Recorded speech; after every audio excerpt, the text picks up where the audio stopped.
go to that slide, Dr. John?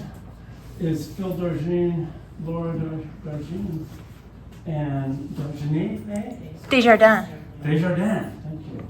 And we have signed onto it. And they are motivated. You know, they saw an early manuscript of this book 2 months ago, which is about a community in Iceland that I've been studying for like the last 4 years. It's a co-housing community with 45 residents there who have autism and Downs. So they sponsored us to come and do this presentation tonight. I'm the architect of the Nevada City Co-Housing, if you know that, and I initiated it, and the Grass Valley Co-Housing, if you know that one. And so we're big believers in the value of community, and I've never seen anything like this place in Iceland called Solheimer that this book is about. Those 45 people were living a great life. I just want to say that. And Phil picked up on that, and I've never seen anything like it. Just about every new resident is quite reserved, quite shy when they move in, and a couple of years later, if not a couple of months, they're much more. This guy on the cover, which there's a slide of, he was 34 years old when he moved in here, never had a job before, stayed at home, lived at home, and had about 1 hour peer interaction a week, mostly playing Nintendo. And now, I asked him, why is he always smiling now? Because I heard he didn't move in always smiling. He'd never had a job before, and he says, now I have purpose for the first time in my life. So one of the things that's so remarkable about this place is how they have brought purpose as the forefront of really co-care. What really makes that project happen and work, believe it or not, is that they have each other. They have peers also with autism or Down, and they know each other, they care about each other, and they support each other in kind of remarkable ways, just like they do with the co-housing across the street. So I'm gonna go ahead with, not that Chime works in my office, and so does Bethany in the back, and so does Loren there in the second row. And if you need anything, ask any of them, and not to try and need, because I need them to operate the technology. Also a great guy. So co-housing, I struggled with, was I going to show this project in Iceland first, or was I going to show what typical co-housing looks like? And enough people convinced me that they've never been to a co-housing community, so I should try to describe what that looks like in generic terms, mostly how it's being implemented in the United States of America. And then I'll show how it's being implemented in this project in Iceland. So, you know, we're going to be about 50 minutes, and half of it will be on the co-housing generically. So co-housing generically is very much about groups of people, sometimes needing affordable housing or similar, or some, not always, well, believe me, it's not always special needs by any stretch of the imagination, except for the fact that I think we all have special needs. Like this woman here was 65 years old, living in a student housing project, and was just going crazy with the noise that she was having to deal with. And now she needed to live in a real neighborhood. And so the first thing we do with a co-housing group is spend 2 full days talking about what the site plan will do. I shouldn't say it's the first thing. The first thing we do is actually a presentation like this. And the second thing we do is a Saturday morning meeting, which we're going to do this Saturday for anybody who's serious about proceeding. And then the third thing is we do a 2-day workshop called Getting It Built. And that's how these groups get formed. They get formed because it's very much self-development, if you will. And the reason we got into it is because we found that government projects took too long. There was too many strings attached. It was just too difficult. And you know, she came to the table saying, "I need a new house for $150,000." Ended up being $153,000, but you know, they did something that was pretty remarkable. They bought a single-family house in the best neighborhood in Stillwater, Oklahoma, which was a college town, and got it rezoned for 24 houses, and then we turned the common house into we turned the old house into a common house. Go ahead if you would, not to try. And like we always do, we need to take that criteria and split the group into 2 groups. and then they see which one comes up with the criteria as close as possible. But really why I'm showing this slide is how much these groups, these co-housing groups in the US really own the project financially, but most importantly, emotionally. You can imagine what it took to talk the city into taking that single family house, turning it into a common house, and adding 24 houses on that, in that single family house neighborhood. But they were so determined. They have, a lot of motives for being so determined. One of them was affordability and others. What was the lot size? About 5 acres, actually. I mean, that's how ritzy this neighborhood was. So if you can imagine going to the most expensive neighborhood in any town, any city, and buying a site, it's only a group who can do that. A regular developer could have never done it in a million years. But you get a group of motivated people who played a role in the community for many years and are known as real communitarians, if you will. In fact, this woman right here was vice mayor for about 20 years, or 15 years after we built this project, and I'll show you it built in a minute. Because once she had gone through the process of getting the project built, she had a very good idea of what it takes to make something happen. And real things that happen in real communities happen locally for the most part. Board of Supervisors, Planning Commission, City Council, that's where things get done of consequence. Next. I've just personally designed 55 co-housing communities in the US. There's about 180 built now. And I've never seen a group ask for something like this, not once. And you can imagine driving down this road and every 12th house is some forlorn senior watching TV, because the average American senior watches TV about 6.5 hours a day. Some forlorn 10-year-old playing Nintendo, and some neuro-inclusive person isolated. And that's just what happens. I know one of the reasons I got involved with this project was because I know too many people with autism who spend the vast majority of their time in their room. And my sister's best friend has 30 years old. He doesn't even come out when she's there to have breakfast. He waits till she leaves to have breakfast, etc., etc. I know everybody in this room have a plethora of stories like that. So, next. It's funny to me that most of the projects that get built for Neuro-Inclusive or for neurotypical are very much like ancient Chinese villages where the blue is the community that holds people together. The context is a lot of terrain that had to be married to, and a farm in this case. So, in other words, it's very much based on relationships, and that's what our company, the co-housing company, really believes that dwellings should be, frankly. I grew up in Downeyville and Goodyear's Bar, and that is very rich in relationship and kinships between people. So that's why I got interested in co-housing. Next. This is Nevada City Co-housing, right across the street. And for example, all the parking is peripheral, and so that all the houses are in fact isolated from the cars because they very deliberately wanted it to be child friendly. We moved in with 37 kids. Senior friendly. We moved in with 21 seniors. I live right there. And there was a lot of deliberacy in the creation of this project. The site plan gets a little book of who these people are and who they want to be. That's the essence of co-housing design, is who is this group of people now, exactly who are they, who are you as a subculture, and who do you want to be. And it's interesting, the goals that groups come up with are fantastic, whether it's living lighter on the land or making it easier to know and care about each other.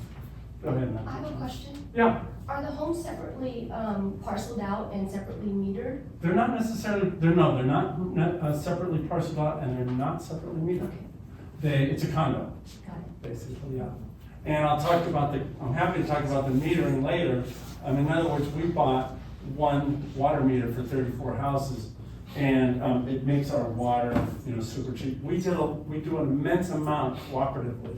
For example, get an internet in this town is about $90 a house, And we pay about $15 a house because we have one account, for example, just goes on and on. Next. So saving money is one reason. Extensive common facilities, design, the definition of co-housing is that there's participation. Neighborhoods don't get built without people. In fact, that project that I'm showing you, they started August 22nd, 2002 in this room. This was a launch meeting on that Friday evening to say, hey, we want, Katie and I want to move to Nevada City. Anybody want to join us? And then that Saturday, we went for a walk through the site. We had a site, and I'll come back to the site later. Anyway, it's very much a community, and this is our common house, and this is basically our common square, if you will. Next. I mentioned that the seniors, we have moved in with 21 seniors and 37 kids. Next. That was my energy bill. That's about my energy bill every year. And that's why, that's how we implement the whole living lighter on the planet, not to mention the economics. Next. And this is a monthly bill. That's my bills per month, and that's my neighbor's bill in Nevada City per month, who has a 1,400 square foot house. But because we share so much, it's just a different thing. Sharing is a watershed, not only from a kinship point of view, and it's essential from a kinship point of view. What are those numbers? This one is my bills run about $862 a month, and hers runs about $2645 a month. And so saving money is one of the, is not an untypical goal for a new co-housing community. Next. This is Cotati, California, and I'll run through the American examples pretty quickly. Anyway, it's 50 miles north of San Francisco, Cotati, California. It's only 2.2 acres, 30 units on it, 7,500 square foot of commercial, and 8 units above that. And it's pretty old world kind of look, not only from a saving money point of view, but again, because of the relationships that they're trying to accomplish. Next. And these are the relationships. And like these three women were germane in the creation of this project. And you can imagine how essential the children's well-being was also central. And this neighborhood in 2004 got the best neighborhood in California. And the reason is because these moms were a part of it. I mean, I've designed 55 that have been built. And people always ask me, Chuck, you're an architect, you design all these communities, why don't you just design it and maybe we'll like it or critique it or whatever. And I always say no, because it's a better project because these people are involved, period. And I really believe that with this population, I don't have autism, I do have ADHD, but I don't think I could do it I wouldn't do it by myself. I wouldn't try to do it by myself. I don't do it with neurotypical populations by myself. I bring everybody to the table. Next. And, child-friendly, world-friendly. Next. This is a situation where these people don't live in the community, these people do, and because of the commercial, they were very deliberate in their interface with the neighbors. That's not that typical, but that just goes to show you how diverse co-housing is. Co-housing is very diverse, and again, it's very much a function of who's at the table. It's a custom neighborhood, if you will. Next. And, participation, that's number one. Go ahead. This is a typical creation of a new project. Here's, a couple of days of establishing the criteria for the site of design, a couple of days of establishing the criteria for the common house design, a couple of days of establishing the criteria for the private house design. We always do the private house last because most people haven't had a common house before, so they don't know to what extent, for example, our 4,000 square foot common house across Highway 49, this group right here in Mountain View is actually critiquing 3 different designs right now, the same design, but I broke up into 3 separate groups to critique it. And most people haven't had a common house before, so I don't start the private houses until they understand this building, if you will, that really supplements their private house, very much supplements the private house and is an extension of the private house, and a necessary one. For example, we have dinner available in the common house 4 or 5 times a week. That's necessary in terms of, not only community building, but community sustaining. I mean, breaking bread together is the most timeless form of, sustaining a community. Next. That's Mountain View right here. It's 19 units on 0.9 acres. There's a lot of projects built like that in the US, but there's also 42 units on 42 acres. I'll come back to that. Another reason that we have the group involved is because they're the ones who, stand on the site and introduce themselves to people that are interested. I mean, no regular developer could afford to do what they do, but future residents who are motivated to get their project built do stand on the site on a Saturday afternoon and wait for people who know about said open house, open site, and orient new people towards that effort. Next. And so this is the design of that project. It had a single family house on the site, so we moved that to the front of the site. I'm not going to go through the architecture on much of these projects, but then we built 19 units behind it. And here it is today. And here it is today. Private home with extensive common facilities, that's a second definition. Go ahead, Dr. Chung. So there's a private home. That's not unusual. Front porches, very typical. That's my kitchen, not too big, not too small, just so. And then extensive common facilities so that people have a reason. This is our common house. I'm a big fan of design. I even designed these chairs, for example. But I'm a big fan of design, and a warm and cozy place is essential to being successful in co-housing. But what I really care about is life in the home. We have a poster in our office that says, if it doesn't work socially, why bother? So everything we design has a social purpose of one kind or another. And I find that if you can just get people together, they can solve problems, whatever the issue of the day is, in the neighborhood, in the town. Next. Kids' room, for example. A lot of, like my daughter, we wanted to have one kid to live lighter on the planet, and now she has 36 cousins because we moved in with 37 kids. Next. Design to facilitate community. The parking is all in one place so that the kids are safe. My daughter, at 2 years old, would just, they're free-range kids. Let's put it that way. And she would open the door and go see who's less boring than the parents. Self-management. Interestingly enough, Meg, who unfortunately just died 3 weeks before she turned 100, she lived right next to the parking lot when she first moved in because her kids just convinced her that, oh my God, you're just not going to be happy unless you can be right next to your car. Oh my God, that's what you're used to, et cetera, et cetera. Well, as soon as the kids went away, she moved to the furthest house on the site, 700 feet. 700 feet. And one day I stopped and I said, hey, what are you doing? Why did you do that? And she says, well, it turns out my relationship with my neighbor is a lot more important than my relationship with my car. Yeah. Next. And here during COVID, we're having a common lunch outside. Next. Front porches are an important extension of the house. We knew that like the 1920s, for crying out loud. How they atrophied, I'm not sure. Well, air conditioners, delaminating neighborhoods, basically. So people would say that, all we're really doing is consciously creating what used to happen naturally. Neighborhoods don't happen without a deliberate act now. So we put them together very, very deliberately to the point where we're basically silly when we're creating it. I want to walk out my front door and make sure it's easy to borrow a cup of sugar from somebody.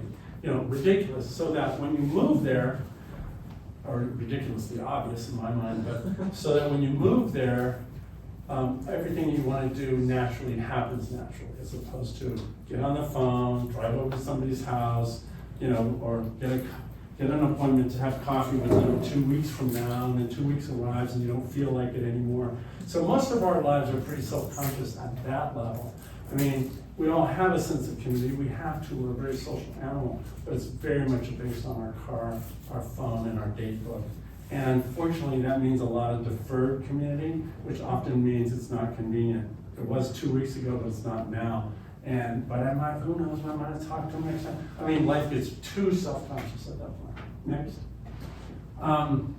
Boy, these are, I don't know if it's, I don't think, is it the screen that's doing this to people? They all look sunburned. I know. Okay, let me see. Try to.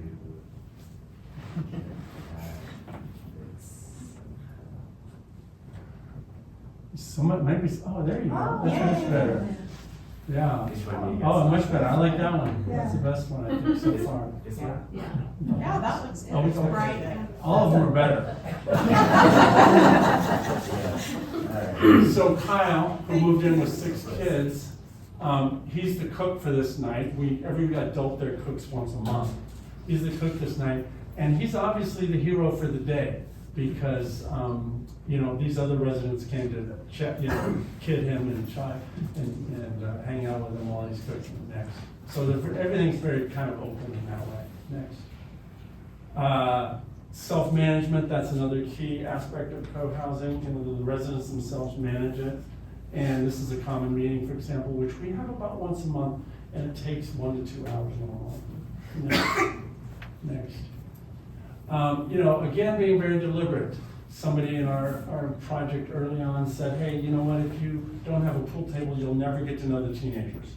And he was right. I mean, as soon as we moved in, I knew all 12 teenagers who I didn't know before. So, I mean, that's being very deliberate in the design process so that you're facilitating the relationships that you set out to do. Next. This happens to be a bunch of men sitting around telling this guy how to be a good parent. Because he's having his second kid, and he asked for this. I couldn't believe that. He said, hey, I want to have all the dads come and give a chat about, recommendations, et cetera, et cetera. It was kind of interesting to me that because he already had a kid, so he should, but, you never know. And actually, we have a lot of meetings like this, like where, and it's all voluntary, of course, but, except for the once a month thing, but, for example, somebody proposed that we put a defibrillator in the common house, and that created 4 night meetings of about 3 hours each, talking about death and dying, for example. So, and for those people who want to participate, more power to them. And it does everything towards the relationships that they set out, like I do want to be revived, I don't want to be revived. Okay. No hierarchy, there's generally in co-housing, there's no, there's even the management, everybody across the street is on the board. And so we do everything by consensus. I know, which sounds crazy, and I've worked with, as I said, 55 projects that have been built by consensus. And they have a backup voting, because theoretically one person could become difficult. And we've never done it. We did it in Emeryville, where I lived for 12 years.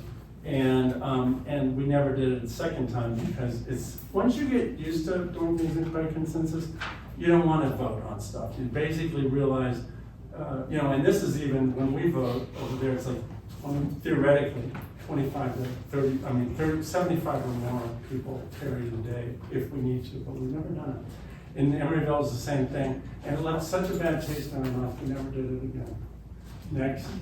And there's no shared economy other than the HOA dues, which means that's a fair amount of money that goes towards us, getting the common internet and the common laundry machines and all that stuff that we choose to have. Next. Wait, what does that mean, no share? What would a shared economy in that sentence mean? I mean, everybody has their own economy. Every family has their own economy except for the HOA fees that you pay. What percentage is the HOA? I mean, it's good size. I mean, ours is, my house HOA is about $907 now per month. But it saves me about almost $2,000 because of all the shared stuff. Like all the things, water and internet, and there was a list on there of about 10 items or 12 items that we share that keeps our costs down. Sharing is probably the most economical thing we do. I mean, we have one pool, we have one hot tub, et cetera, et cetera. We have one lawnmower for 34 houses. And if you were to propose a second lawnmower, somebody would go, what? What are you talking about? So you can see that you sort of get into the culture of, if we can do it together and save a couple $100 a month, why wouldn't we? You know, when we have learned how to administrate that effectively, you know, it just becomes dead obvious. Why would we, you know, every person, every household buy one of anything if you don't have to? Yeah. So it's not a typical HOA, it's actually a communal working together then it brings all your bills down. Yeah, it's a community for sure. I mean, it's a functioning neighborhood, often referred to as a high functioning neighborhood. And the shared aspect is just stuff that we have grown to do over the years and learned that it simply makes our life more convenient, more practical.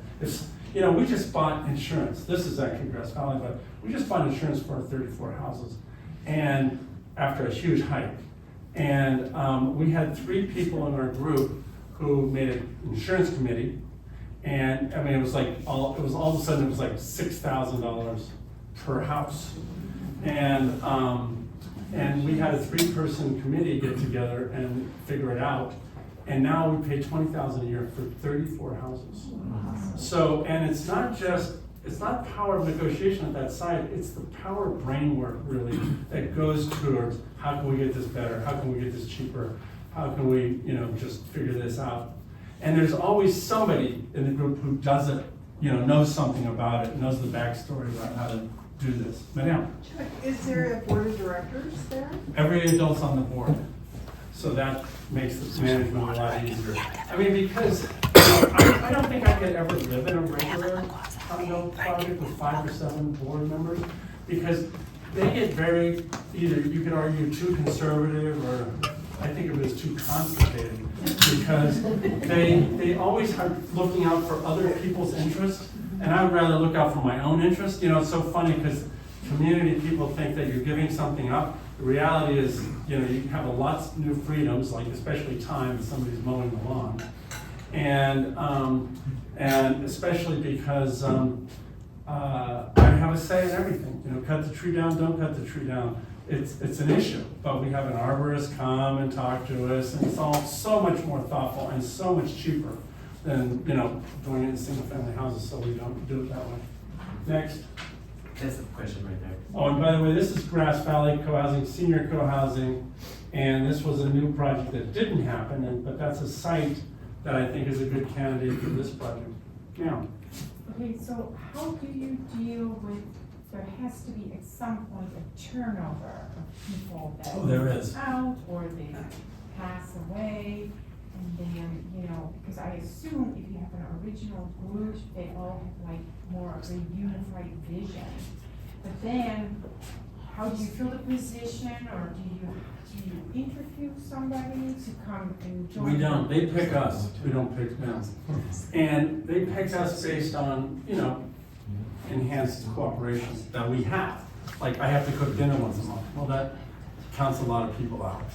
And, you know, I have to go to a management meeting 1 to 2 hours a month, that counts a lot of people out. So, it's very self-selecting. And sure, there is turnover. We've had about half turnover since we moved in 2004 and 5. And, or died. We've had 7 deaths on the site because of Meg.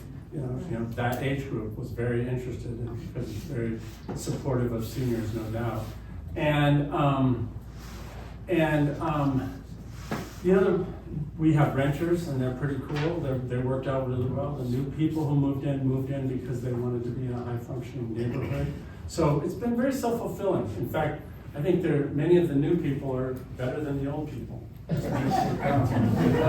Don't tell anybody I said that. Also to like clarify the last questions that we got. So like everyone who lives there is part of the HOA board, but then at the same time we also have like different committees that, you know, Yeah. people who are like really good at, you know, whether they are like landscape architects or something, then they will be like part of the landscape committee and like kind of take charge whether or not we're going to, take the street down, like what we're going to prune this season.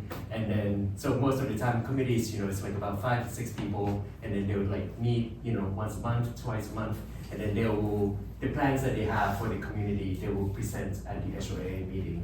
And then they will like, propose the plan, and then everyone who lives there have a say, yes or no, whether or not we're going to proceed cutting that tree down, not cutting that tree down. That's Chai's only lived there 2.5 years, and he's not bad. He's not bad. Okay. I know everybody concerns himself with change, and that's why we had to go through 17 public hearings to get that project approved.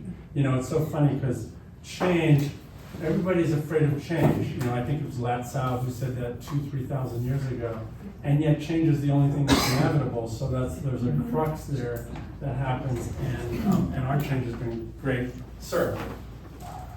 I heard you say a word rent. Do people rent or do they buy? Not to Chai rents, and I own. So both. who's he renting from, the board? No, he's renting for somebody who owns a house on site. And I'm renting to this young lady in the back there. Yeah. So for example, at the one across the street, how many renters are there? There's been up to, Or, yeah, there's probably 4 or 5, something like that. And one of the persons rented previously and she's bought a house. That happens a lot, actually. So they save enough money living there that they, in the property. Is there rent control? No, So it's you should come and propose that.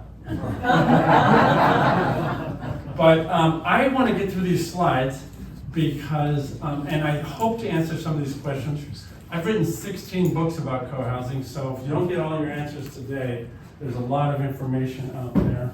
And I'm not just here to hawk books, but I do want to say there's probably no way I'm going to get all of your questions answered tonight. I'll do the best I can. Anyway, this is back to Grass Valley, and talk about living lighter on the planet. One of the residents here, Butch, I had dinner here not long ago, and he said, Chuck, after dinner we're sitting there drinking our tea, and he says, Chuck, there's something I think you should know. I'm so glad everybody here knows where Grass Valley is. Usually when I'm telling this story, it's like in New York, and I say Grass Valley, what are you talking about? Anyway, he says, when I lived in Grass Valley in a single family house, I was buying 5 to 6 tanks of gas a month. Now here, I buy less than 1 tank of gas a month. We carpool, we have car sharing. Most of my community here is here on site. Most of my socializing is on site now. If you think about the danger of driving, I know this sounds ridiculous because it gives us a lot of independence too, but I don't know how many of you saw that that story on the front page of the Union where 17-year-old passing 80-year-old kills 76-year-old on Highway 174, the front page of the Union. So that's a reality that we have up here, and we kind of just want to ignore it, but it doesn't go away. Next. So, one of the key things that make these projects work in a very unique way is that this is Grass Valley getting approved. Katie and I are up front making a proposal. Here's the city council.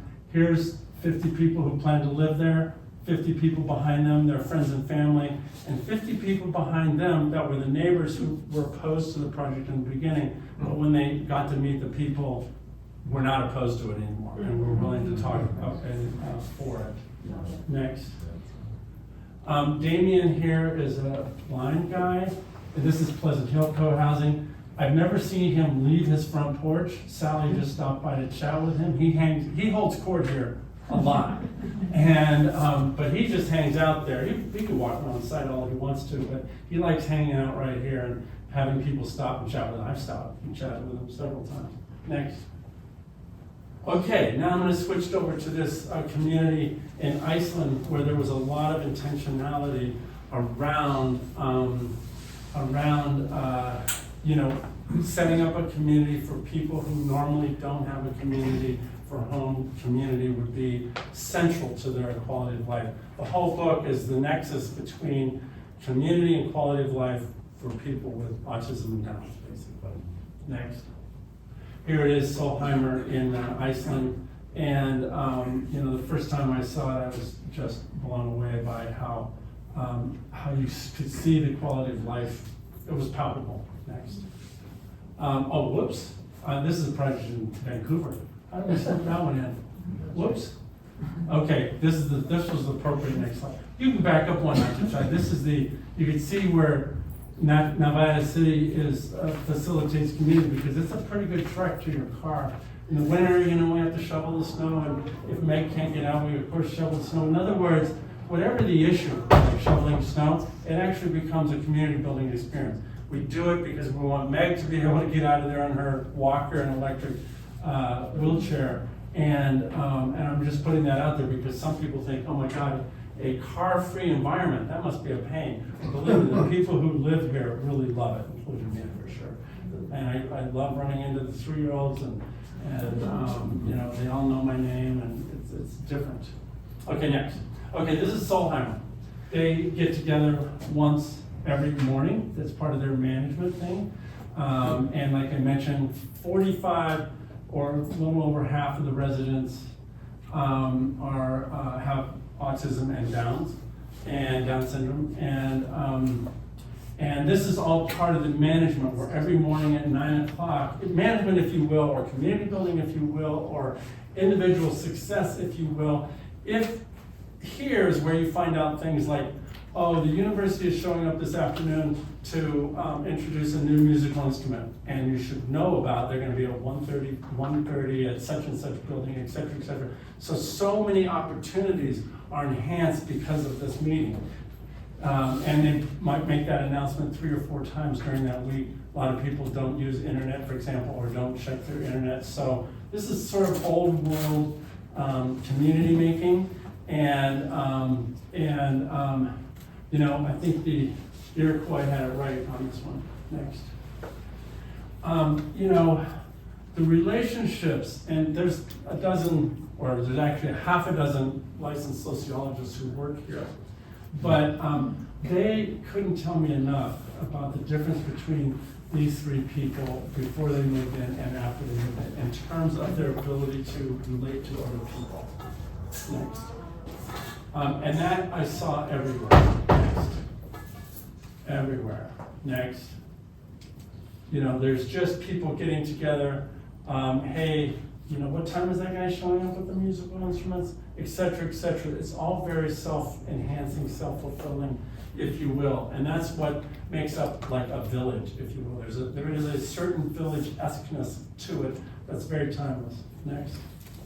This is the guy Arner, who I asked him one day, why the heck are you smiling all the time? And he says, because now, for the first time in my life, 34 years old, never had a job, for the first time in my life, I have purpose. I have to get up in the morning because people are depending on me, and I'm depending on other people. And if I want to be successful at any level, I want to engage. Are you saying that he works at the community? He works at the community. So there's opportunities. Yeah, in the exactly. They made opportunities at the community, and you'll see some of them here. You'll see a lot of them here. For example, they make a lot of things, as you'll see in that book. They make a lot of art in particular that has become pretty popular, and people buy it from all over the world. And some of these people were never artists before, but they've learned to be artists here. Not that, by the way, they don't have to work and they don't have to become artists, but they learn from each other. It's very fulfilling, and they've learned to weave and paint and do lots and lots of things as it's described in that book. And it gives them an excuse to hang out with each other, basically, during the day. They work 30 hours a week typically. They have a morning coffee break and an afternoon coffee break, and produce stuff that is covers about 33% of their annual costs as the art that they sell. And vegetables. They sell a lot of vegetables. Here's an artist there. There's another artist. Another artist. He's like 80 years old. He's been living there since he was about 5. This place was started in 1930. And I forget if he had autism or Downs. But amazing amazing talents. And it's so interesting how so many people get interested in their own work when they're tutored well, and they're mentored well, and in a loving way. I mean, it's super loving. They have a very high-functioning, gentle teaching that they do there, if you know that term, and it's very reinforcing all the time. And it's very sweet to watch them tutor each other and by the tutors. Next. They buy all this, or they get all this donated wood all the time. Next. And they make art out of it, and they sell it. I mean, you can get online and buy art from them. Next. They grow tons and tons, and literally tons and tons of vegetables. They have, I think it's about 20 greenhouses. And it's a very desired job that people rotate in on, is working in the greenhouses and selling tomatoes, for example. This was October, late October, and they had really nice tomatoes there. Next. Shoot, what's his name? I forget. Rainier Peter. What is it? Do you know his name? Rainier Peter. What is it? Rainier. Rainier, yeah. Yeah. He's famous because, severe autism actually, but he moved in when he was like 5, he's now 75. And he's famous, you can Google him, because he walked the periphery of Iceland, 1,500 miles by himself, except it was followed by this huge covey of reporters and cameras and all these people who were just amazed this guy with autism could figure out how to walk the periphery of Iceland. He's an interesting guy, and the guy who runs the greenhouse told me a story where this guy, he could put his head down and work like crazy as long as he knew exactly what he was doing. As soon as he didn't know exactly what he was doing, he would stop. He would just sit down, stop. He's a very industrious guy. And so, Peter, the guy who runs the greenhouse, would give him another job, like, maybe taking the weeds out of this compost or something like that. And he would do it perfectly. So their whole pedagogy is basically based on this notion of if one person knows how to use the bus, and one person knows how to shop, and one person knows how to cook, and one person knows how to clean up, they kind of bifurcate everything like that to the point that everybody is sort of reaching their potential and then growing their potential. And reaching a serious sense of satisfaction because they're contributing in a real way. They're essential, they're engaged, and they're respected, and they're accepted. Key issues Rainier, sorry about that. I should know, I interviewed him like 10 times. Next. They have nursing care on site for 9 residents, for example. And, people get old, and Rainier will probably end up here someday. And it's a very special place. Go ahead next. These are the 2 women that work there. Of course, they have 24/7 care. These guys are often there by themselves, believe it or not, because they have so many visitors in the community who know them. There's something about being somewhere for 70 years where your relationships with other people are serious and rich. And of course, they have lots of help if and when they need it on site around not just residents, but also other social workers and such. But the dedication is just amazing to me, and the gentle teaching pedagogy is rather astounding as well. Next. This happens to be their dining room, and somebody got up early and is working on something. Next. The housing is usually 4 or 5 rooms and a kitchen shared, and everybody has their own room. And then there's usually a volunteer or a social worker that live with them there. So here's a social worker and a young man who I'm not sure what his diagnosis was. Next, what it was. They do a play once a year. This is also what they're famous for. And the play has huge pedagogical advantages. I mean, it's so giving from a teaching point of view.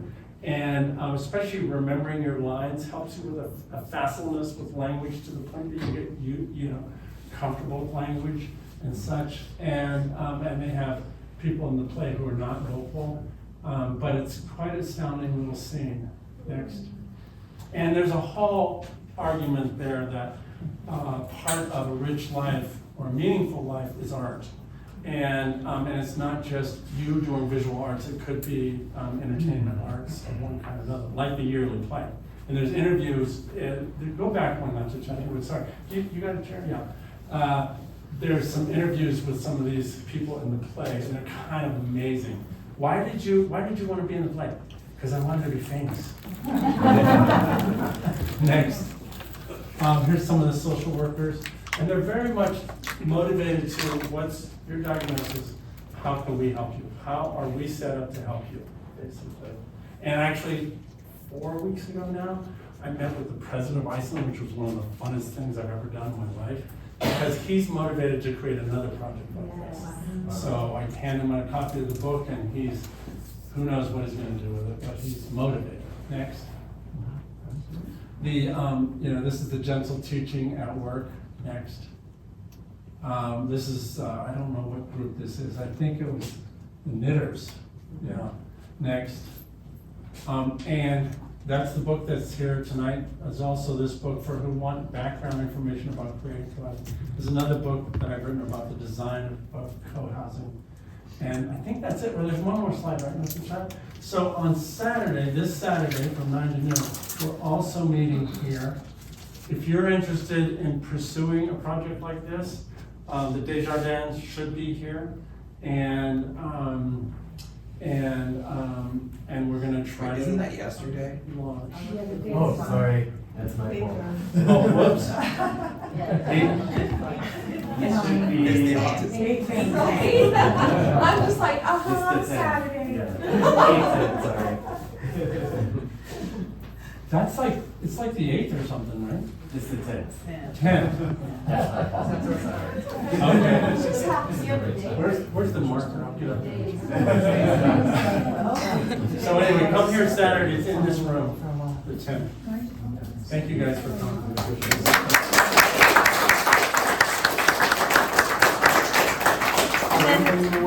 Chuck, can we make an announcement about signing in? And if you wanna stay updated on this project and get more involved, please use the sign-in sheet. We also have it online, a link that you can share with friends and family. So yeah. Yes, thank you, because we will have meetings from time to time. You might not get involved early, though it's not that funny. The people who get involved early usually get houses a lot cheaper than people who get into them late. It's just real estate that way. It's really classic real estate. Now, Yeah, can you tell us a little bit about your company and what your role is in this? yeah, well, my company, well, actually, if you look in the Oxford English Dictionary, you'll see I coined the word co-housing. So I've just been interested in this topic forever and, trying and figured out a way to make a living. I'm a licensed architect, so I did the architecture of those two Right. projects. Because, for lots of reasons, not only to make a living, but also because I believe the architecture, the stage set, makes a huge difference in terms of how easy it is to be a community. How easy it is, and how easy it is to get all the privacy you want too. The most typical early criteria is, I want as much community as I want, and I want as much privacy as I need and want. As opposed to most neighborhoods where you have as much privacy as you want, or as much privacy as you want, and not much choice at all. That's one of the reasons I think co-housing works for us in Nevada City. They're very discerning group of people who want choice in their lives, basically. I want to be able to walk out my front door and hang out with a 3-year-old.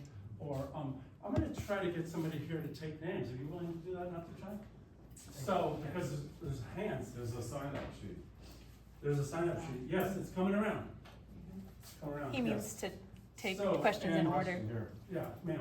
Are you the developer of the project, or do? No, the let's say group is we're a interested, developer. do we It's really find the self-developed. developer? Pardon me?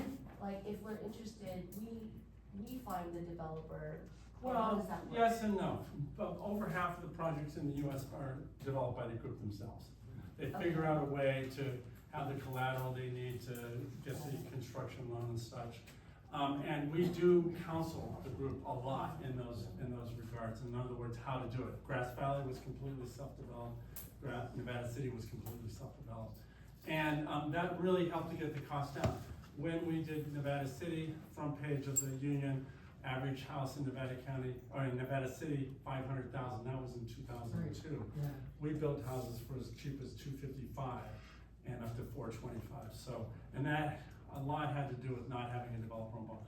But that takes a lot of guts. So, I mean, we could have, if we had a developer on board, that would have been $455, just like the rest of town, to $655, if you will. So that's why, you know, as a resident, they're intended to do it. So this lady had her hand up, and then Joshua. Yeah, in terms of disability housing and access, have you done a crosswalk between what's plausible and possible in Iceland versus the States? Because there's been a pushback around co-housing or segregated housing, and so in that Solheimer example, that's a bunch of people who have a disability that are all living together in a supportive environment, yes, but in the States, the funding doesn't follow that type of scenario because of the HCB settings rule, essentially. So I'm really fascinated in it as an opportunity, but in terms of funding and criteria, I don't know if it's viable. No, I don't know either yet. But Okay. one thing I do know is I'm always amazed what co-housing groups accomplished. They basically create their own little lobby group and run off to Sacramento and make a case for this or that, and usually get what they want. You show up with 3 or 4 or 5 people, people will listen, and you tell them that there's a bigger interest there. Then, so you sort of get used to being empowered by virtue of numbers, if you will. I mean, I don't want to overstate that, but I don't want to understate it either. You know, I can't tell you how many times we'll do a project in town like Nevada City, and everybody there, including the mayor at the time, says, Durrett, you're crazy, it's not gonna happen, blah, blah, blah. So we had to change some laws in Nevada City. We did. And, you know, we had to lobby the city council one at a time until they would listen. And we did, and then we got the project approved. But the whole approval process was only 9 months. So it's not bad at all. So it would never be an isolated community in any way. It would be families and friends and caregivers would live with them. It would never. Yeah, that's not what the federal oversight would dictate. It's, yeah, I understand in. Some of that's getting liberal and liberalized. And, you know, I know that there's a controversy about having, you know, a concentrated, although I would expect this project to be 2/3 neurotypical, if you will, because there's so many families who want to, you know, like the Desjardins, who are interested in it, maybe half, but anyway, but there's interesting how these guys can help each other in ways that neurotypical communities can't help them. Because they just aren't accepted enough, you know, as they can be in a neurodiverse community. So, and appreciated and respected enough, so. So who is managing the construction? And contractor selection, construction management, I mean, who's the- Basically, like Nevada City, I guided the group through all of that. You know, we hired the contractor, I was on the site, I lived Are you right, on site day to day? about 3 or 4 times a week. So you're pulling permits, You know, and you're dealing with planning, right farming. across the street there. You know, 43,000 square feet, and there were only 6 comments on our plan. So I take that stuff really seriously. Really, really serious. Can't believe how many architects I know. We had 167 comments on our house. Yeah. Right. Yeah, the thing is that when you're working for a co-housing group, you feel so accountable. I mean, you are on, basically, in a very unique way. So, ma'am, I've been skipping you, and I apologize. Sorry, just, this will be my last one. So, do you, overall, I understand you've done a lot of co-housing projects. Is most of the money from grassroots or homeowners, people who are investing in it? Do you ever bring in public funding, which brings in these HCBS rulings? What's your, Well, okay, so with. where does the money come from? Where's the money? basically? Show me the money. Show me the money. Right, yeah. Right. Well, Nevada City was very self-funded. I mean, in other words, everybody came up with 20% of their house cost as their down payment into the development phase. So, and that got us to construction loans. So then after that, the money comes from banks typically. Right. Now, I have been involved I've been involved with tons of affordable housing projects. You know, like you can just go to Napa and see a 70-unit homeless project we just designed. And they're living there. But I'm not a big fan of getting government money, and because of the strings attached, and because of the delay. You know, I haven't met a co-housing group yet who says, I want it to take 7 or 8 years. Not one yet. They usually say, you know, my kid's starting school in September, can we move in? Like next month. And so they're, and especially the senior co-housing, I love working with senior co-housing because they're so impatient. They go, Chuck, I don't even buy green bananas anymore. Make it happen. John, I think I saw you. Yeah, all right. So your presentation, the first time was talking about Nevada City Cohousing, which is essentially a community development, intentional neighborhood, if you will, that is across the spectrum. Anyone that gravitates toward it is welcome. Then we've got the senior cohousing, that's obviously focused on our over a certain age community. Then you showed the Solheimer Eco Village, which, based on the fact that it seems like each of these residents has a social worker tied into it, we're talking. Not each one, no. Well, it was a little confusing what I was able to see in there, but it seems like it's very much like a residential community designed to support a population that otherwise wouldn't be able to thrive on their own. What exactly are you pitching to create that the Saturday meeting is envisioned? Is it a The Saturday meeting is all about next steps. Right, but next steps to create what? Is it a community A that's... community-like setting, based on that book, if you will. Based on that book. I guess... There's a couple dozen projects built like this now in the world, probably 3 dozen, if you will. And and they're in chapter 9, I think. So if you look at the variety of projects, the one thing that most of them don't have, including the famous one in Sonoma County called Sweetwater, is they have 0 jobs.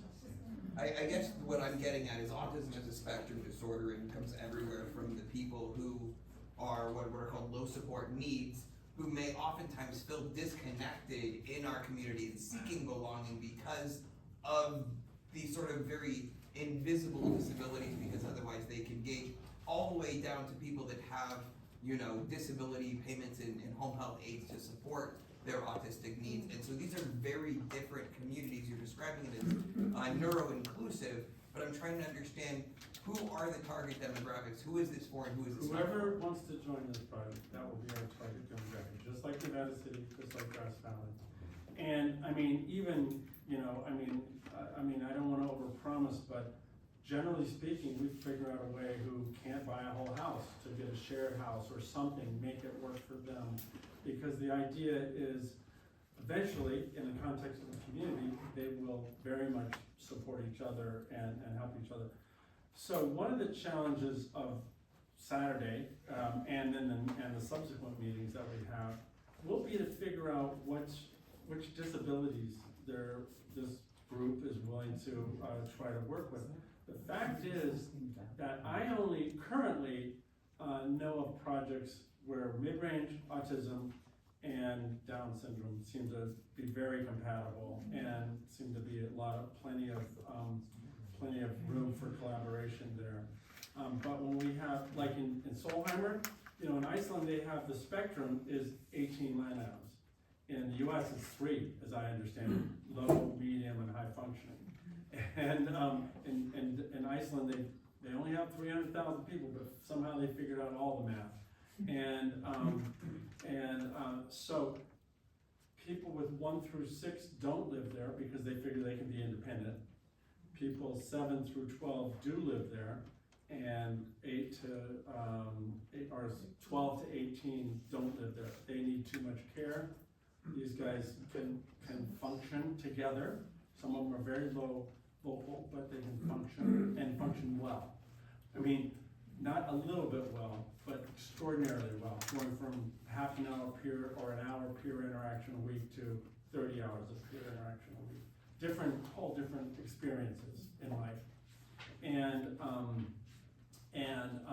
the others can have 1 through 6 can have their own apartment, you know, so that's why they don't service that. They have too big of a waiting list to service people who could have their own apartment, if you will, because they have found that this mid-range really do thrive in this setting. Yeah. I have a friend that has autism, and I found that autism and seniors mixed up. I bought this book.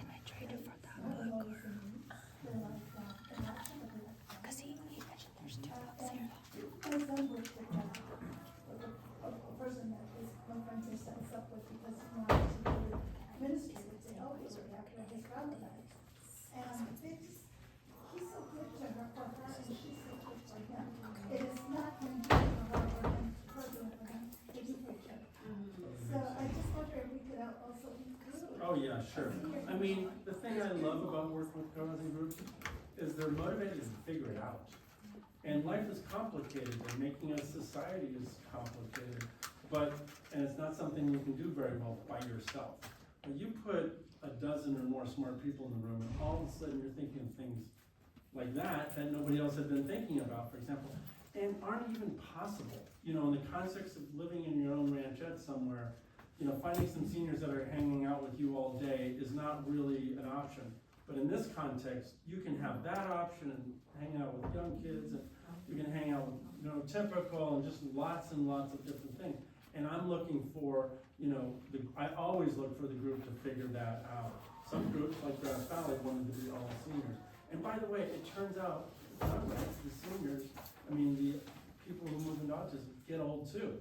I mean, that project was started in the 30s, in 1930, and now it's chock full of 70-year-olds and 80-year-olds, basically, who have had very successful lives. That's why the name of the book is One Life, Live It, you know, to the fullest. So, yeah, this man back here is good. Yes, ma'am. No, I'm still a lady, I think. Lady? I don't know the pronouns. I mean, I think we want to write the pronouns. At least they didn't call you All right. No, listen, I'm high functioning, and it sounds like you basically wanna focus on the mid-range. Yeah, and actually, I don't want to focus on anything other than what the group wants to focus on. Yeah. Just to let. So I'm very interested, I don't need a caregiver or any of these things, but I do need stability. And I personally, as being high functioning Asperger's, there is definitely a super sweet connection when we meet other autistic people. Whether they're high functioning or low functioning, I cannot explain it in words, but there's a connection there. And that's what you're tapping into. That's why, one of the reasons I'm so excited about your housing as well. And but when you say you're gonna have people that are not neurotypical also living with them, one of my biggest problems my whole life has been is if I don't tell anybody I'm neurotypical, I get treated normally, except they think I'm a little weird. And if I tell them I'm neurotypical, that almost kills it if they don't really truly understand neurotypical, because what happens is they start treating you like you need to hold your hand to walk across the street, or, you know, I'm sorry, I don't know how to come up with a better example, I don't wanna insult anyone.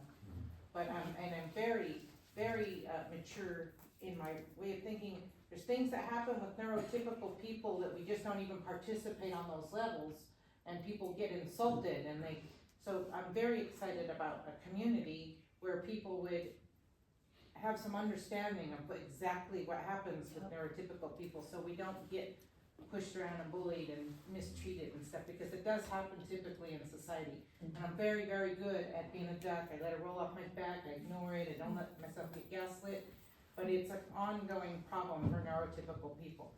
And thank you for that, I'm very excited about meeting other neurotypical people and getting closer to them. Thanks. Sorry to interrupt you. I'm sorry, that last sentence, I'm sorry, what was that? I don't know, I'm just very Okay. excited. Good job. Thank you for listening. You know, I wrote a book review in the back of this book about a book written by Donna Williams. She's autistic, and she wrote a book called Someone Somewhere. And her bestseller, which was written before that, and this book came out like when she was 24, 25. And that role, passing a baton, doing some, you know, door knocking or whatever we have to do. And as long as they're willing to, you know, contribute and making things happen, even if they don't plan to live there. It's been kind of amazing to see, because they want to promote, you know, sustainable living and community and child-friendly world and senior-friendly world and all this stuff. And I would expect some people like, you know, Paul Plattner, who's got his own organization locally. I'm depending on you, Paul, to help make this project successful. So, you know, it takes a community, it takes a village to make a village, it turns out. So thank you for volunteering. Right on, you're on. My dogs. Yeah. On Saturday? Yeah. I don't know what the library's policy is about dogs. Which means it's fine as far as we know. Oh, yes, ma'am. Yeah, I tried to know Lori and Bill, and we did talk about it, and I do have a daughter with a disability. And I think it's not about disability or not disability. I think it's about the freedom and people forming a group that is maybe, they want to include people with disabilities, or they want to make a senior. I think it's more about the concept of co-housing. And I think in modern society, we've kind of lost like the family unit, and we're losing more of that connection with neighbors because they live so far away. So I think it sounds like a kibbutz to me, or it sounds more like a concept of people get together and they may just freely say, okay, I wanna do something with this people, or I wanna connect. And it doesn't necessarily have to be all special needs people or all. I'd say in this project, people Yeah. want to be comfortable living with Yes, a lot of and people. so everybody will find their own niche. It doesn't have to necessarily be a certain, like the Iceland, I'm from the Netherlands, and I know that there's a lot of cultural differences with the United States, and so some of these ideas may take a better hold in some of these other countries, where they maybe still have that community going, because this country is so big.